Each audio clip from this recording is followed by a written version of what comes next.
قرآن کریم کی جو گہرائی ہے اس تک کوئی پہنچ ہی نہیں سکتا۔ جو علم چاہے وہ قرآن کو لازم کر لے، کیونکہ اس میں اولین و آخرین کی خبریں ہیں۔ اللہ تبارک و تعالی نے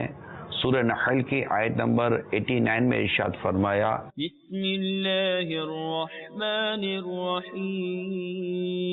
وَنَزَّلْنَا عَلَيْكَ الْكِتَابَ تِبْيَانًا لِكُلِّ شَيْءٍ وَهُدًى وَرَحْمَةً وَبُشْرَى لِلْمُسْلِمِينَ۔ اور ہم نے تم پر یہ قرآن اتارا کہ ہر چیز کا روشن بیان ہے اور ہدایت اور رحمت اور بشارت مسلمانوں کو۔ بڑی خوبصورت عبارتیں ہیں۔ قرآن عظیم یہ گواہ ہے، اور اس کی گواہی کس قدر اعظم ہے کہ وہ ہر چیز کا تبیان ہے، اور تبیان اس روشن اور واضح بیان کو کہتے ہیں جو اصلاً پوشیدہ نہ رکھے، کہ لفظ کی زیادتی معنی کی زیادتی پر دلالت ہوتی ہے، اور بیان کے لیے ایک تو بیان کرنے والا چاہیے وہ اللہ سبحانہ و تعالی، اور دوسرا وہ جس کے لیے بیان کیا جائے، اور وہ ہیں جن پر قرآن اترا، یعنی ہمارے پیارے آقا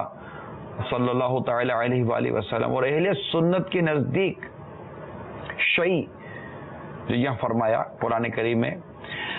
ہر موجود کو کہتے ہیں، تو اس میں جملہ موجودات داخل ہو گئے، عرش سے فرش تک، شرق سے غرب تک، مشرق سے مغرب تک،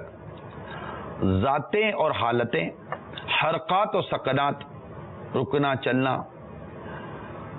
پلک کی جنبش اور نگاہیں، دلوں کے خطرے، ان کے سوا جو کچھ ہے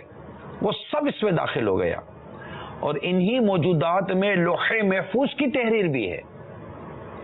تو ضروری ہے کہ قرآن کریم میں ان تمام چیزوں کا بیان روشن اور تفصیل کامل ہو، اور یہ بھی ہم اسی حکمت والے قرآن سے پوچھے گئے لوح میں کیا کیا لکھا ہوا ہے، تو اعلیٰ حضرت امام اہل سنت نقل کرتے ہیں وَكُلُّ صَغِيرٍ وَكَبِيرٍ مُسْتَطَرٌ،